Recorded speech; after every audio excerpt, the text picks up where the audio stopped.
As the recent N64 video would suggest, something I've been keen on rediscovering is the 5th generation of video game consoles. I've been wanting to get my hands on a PlayStation for a while now.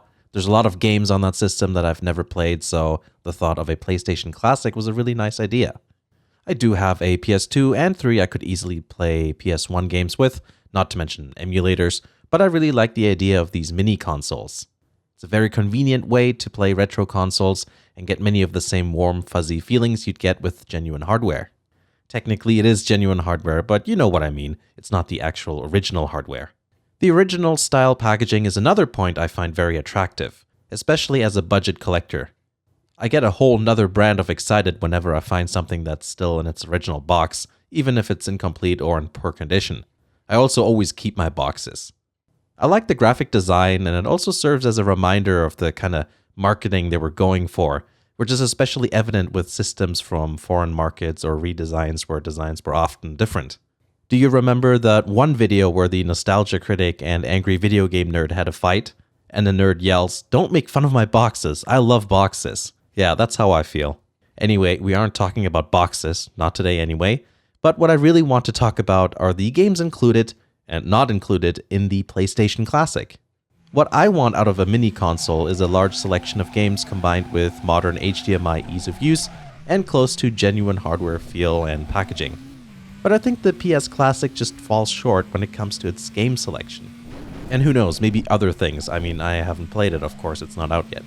There's always at least two ways of looking at a product.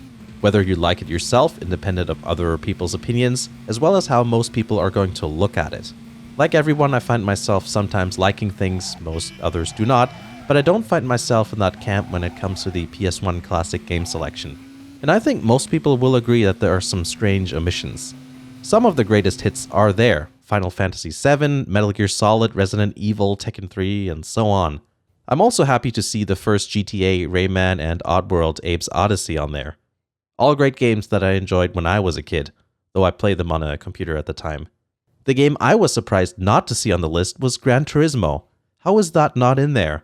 Not only is Gran Turismo the best-selling PS1 game, but it's so influential. It's one of the reasons that so many people who are now in their late 20s and older know all of the flavors of Skylines and Silvias, as well as other Japanese-only cars. If there's any game that should be on the system, it should be Gran Turismo. Other really big surprises for me is the lack of Crash Bandicoot, Spyro, or Tomb Raider. These are some of the best non-Nintendo platformers of the era. Also, there's no Need for Speed, Chrono Trigger, Chrono Cross, Castlevania, Tony Hawk Pro Skater, Hollow McRae Rally, or Driver. I don't know, it's just really disappointing. Also, why do we need Puzzle Fighter 2 in here? I'm not bashing the game or anything, but why not include an actual Street Fighter game, like, a fighting game? I'm not sure what the exact reason is as to why so many notable games have been excluded, but it's kind of disappointing. Another thing I think wasn't a great idea is the fact that Sony chose to use the original PS1 controllers. As much as I like the idea of them being produced once more, a much more practical solution would have been the DualShock controller. Rumble and analog sticks would have been great. Maybe that was a cost decision. The DualShock controller is basically a modern controller minus a few modern features, and we all know how much those cost now. So yeah, that's what I think of the PlayStation Classic. Actually, that's not true. That's just what I think of its selection of games. I'd really wanted to get one, but I don't think I will. Not new, anyways.